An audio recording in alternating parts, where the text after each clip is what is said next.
There are people in this world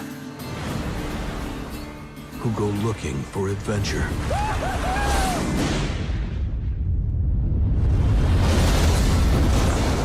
Christopher McCandless was searching for himself. I only got one plan. I'm going to Alaska. Alaska? Or City, Alaska? I'm gonna be all the way out there. Yeah. In the wild. What are you doing when we're there? Now you're in the wild. What are you doing? You're just living, man. Your mom and dad.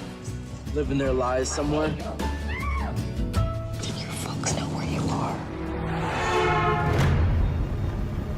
Son, how long you been out here? A couple of weeks. And before that? I went to South Dakota. I worked for this guy named Wayne. What do you think about all this? I like all this. I took the Colorado River all the way down through the Grand Canyon and did rapids.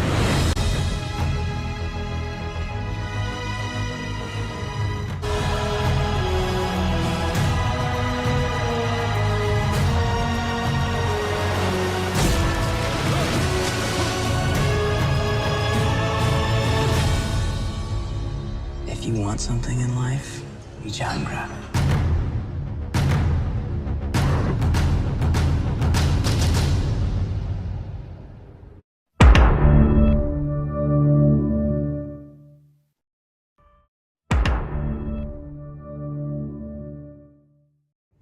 Hello students, we're your hosts. I'm Craig. I'm Greg. I'm Bob. And I'm Rob. And welcome back to our Lit Talk show, as in literature of course. But don't worry, things are gonna get pretty lit. Today we'll be discussing the newly released book, Into the Wild, with author Jon Krakauer and the main character's family members, but we'll get into that a little later. Someone tell me, what happened throughout this book so our viewers can follow along? Well, throughout this radical book that's based on a true story, we follow along the adventures of the main character, Chris McCandless, who also goes by an undercover name, Alex Supertramp.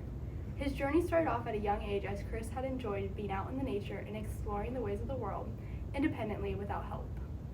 Yeah, the book goes in depth into Chris's childhood. As Chris went through high school and college, he didn't have the best relationship with his dad because Mr. McCandless never finalized the divorce with his first wife. He was with Chris's mom, and Chris never forgave him. Other than Chris and Mr. McCandless' bad relationship, Chris was very close to his sister Karen and would tell her everything. After Chris had finished college at Emory University, he made the decision to start his journey off traveling. Along the way, Chris met many new people who helped him along the journey. Chris hitchhiked his way all around the U.S. to experience the beauties of nature and be dependent on nothing else but the land. We are fortunate to have one of the people who helped Chris here with us today. Wayne Westerberg picked Chris up and befriended him. Wayne became close with Chris and gave him a job. The book goes in depth about Chris's odyssey in Alaska. He hitchhiked his way through Alaska and traveled into the wilderness. After about 2 years of traveling around the west and the southwest of the United States, Chris ended up in National Park in Alaska for 112 days, living in a bus while having to scavenge and hunt for his food.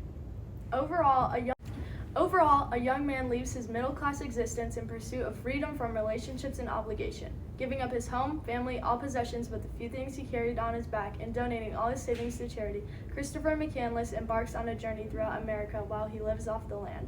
We've conducted some interviews with those who have helped Chris along his journey, and we'll be sharing those with you viewers today. Thank you for joining us and enjoy. Cheers.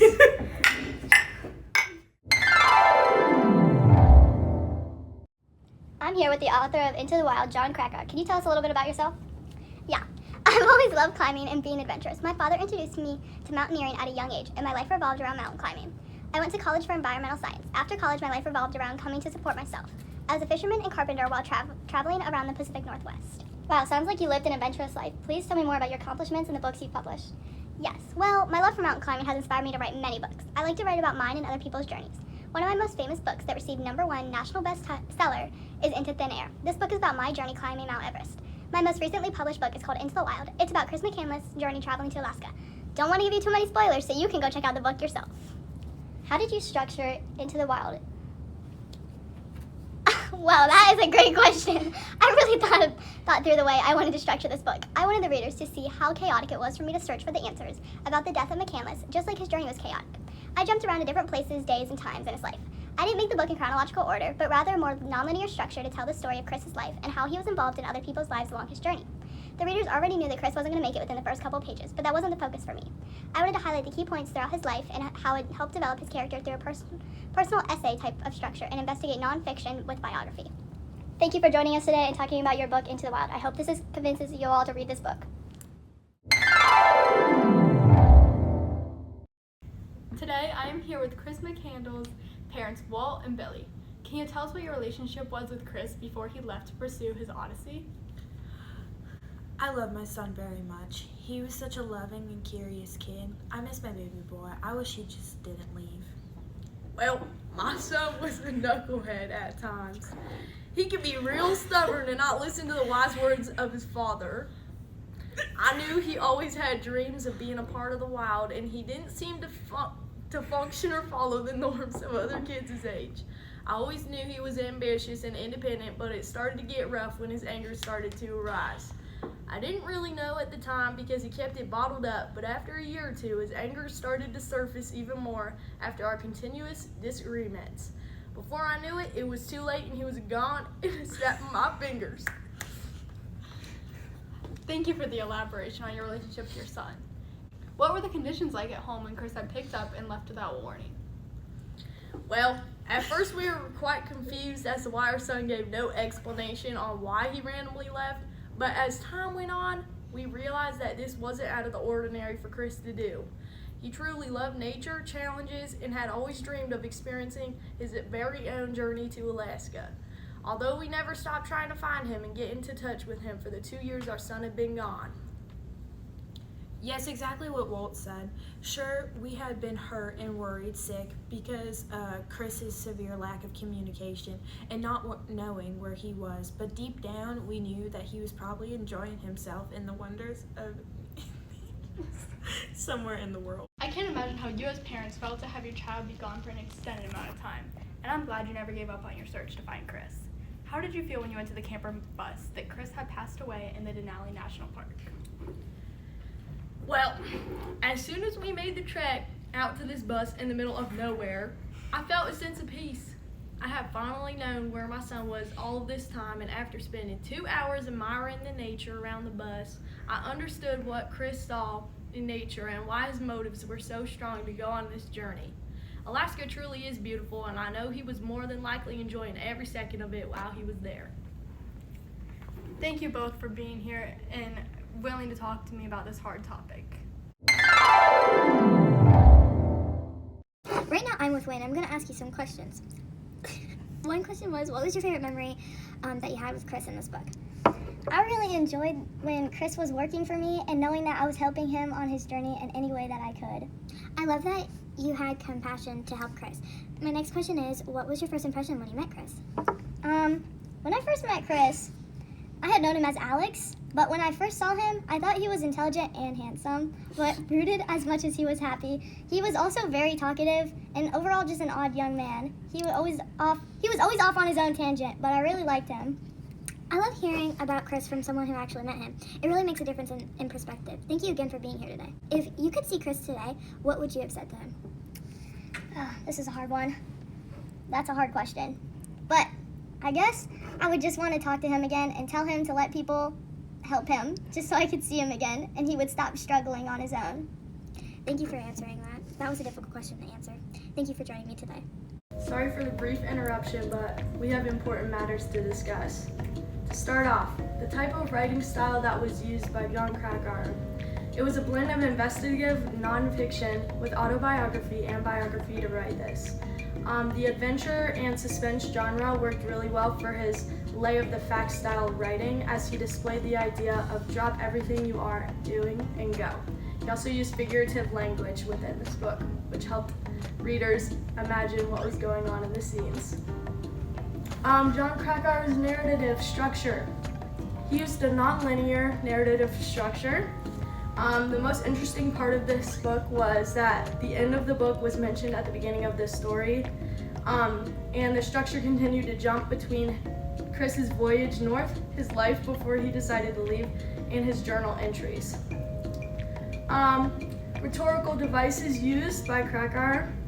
A common device that he used was the flashback technique. Readers first met McCandless only a matter of weeks before he died. However, over the course of the novel, readers experience parts of McCandless's life as a young boy in college and on the road to Alaska. As I mentioned before, Krakauer also used figurative language throughout his text to help the readers imagine the scenes that were going on and added to the overall qualities of this novel. Thank you.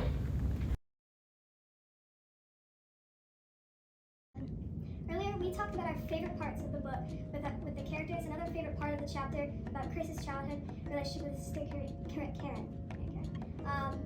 Sadly, Karen couldn't make it for an interview as she's currently writing this book, The Wild Truth. That will be published pretty soon. Also, in this chapter, there is a key passage I showed over here. We think it's a key passage because it explains what Chris is like and how his actions predicted him breaking off and isolating himself into the wild. We also chose these two passages from the book. The first one is Chris's letter to Ron Franz, who is a grandfather to Chris.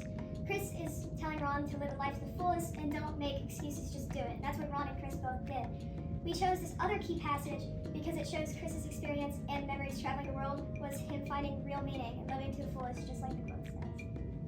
We are back to finish the amazing, one-of-a-kind Lit Talk show with our own personal takeaways and connections to this amazing book that we've all had a privilege to read. Right, guys? Yes! Personally, my takeaway/theme is to search for your identity through exploration and independence. I felt this applied to Chris because he left everything behind, hoping to independently live off of the land. As Chris traveled the world, he had learned his purpose in life was that he belonged to the wild. And for my connection, I grew up going to my grandparents' farm with tons of beautiful wildlife, so I can see the admiration Chris had for nature. Agreed. I grew up always camping or going fishing with my dad, which isn't anything close to what Chris did, but I did get to experience some of the wilderness growing up like he did. My takeaway/theme is when Chris realizes in the end that happiness is only real when shared. He went into the wild trying to find happiness only to find out that he was most happy when he was with someone sharing his experience, like the people who helped him during his adventure. And my takeaway from this book was to be more prepared. I think Chris's life would have had a very different outcome if he had done more research. It would have saved him a lot of hardship throughout his journey. I really struggled connecting with this book because I would never up and leave my family like Chris did. And if I did, I would want help along the way. My most important takeaway is always to challenge yourself. No matter what, Chris always found a way to push himself past his breaking point throughout his journey. And for my personal connection, in hard times like this, I felt like giving up. I realized that if I push myself, I can make it through the hardship just like McCandless did. Finally, my takeaway is I think Chris needed to think more before making a decision. There are many points throughout the book that Chris acted upon impulse or didn't think things through, which cost him in the end. My connection to this book is not make excuses and to just get out and do it, because there have been times in my life where I've held back and regretted it. Well, that's a wrap. We hope you guys learned a lot about our book, Into the Wild. Thank you so much for watching, and see you next time on the Super Lit Talk Show.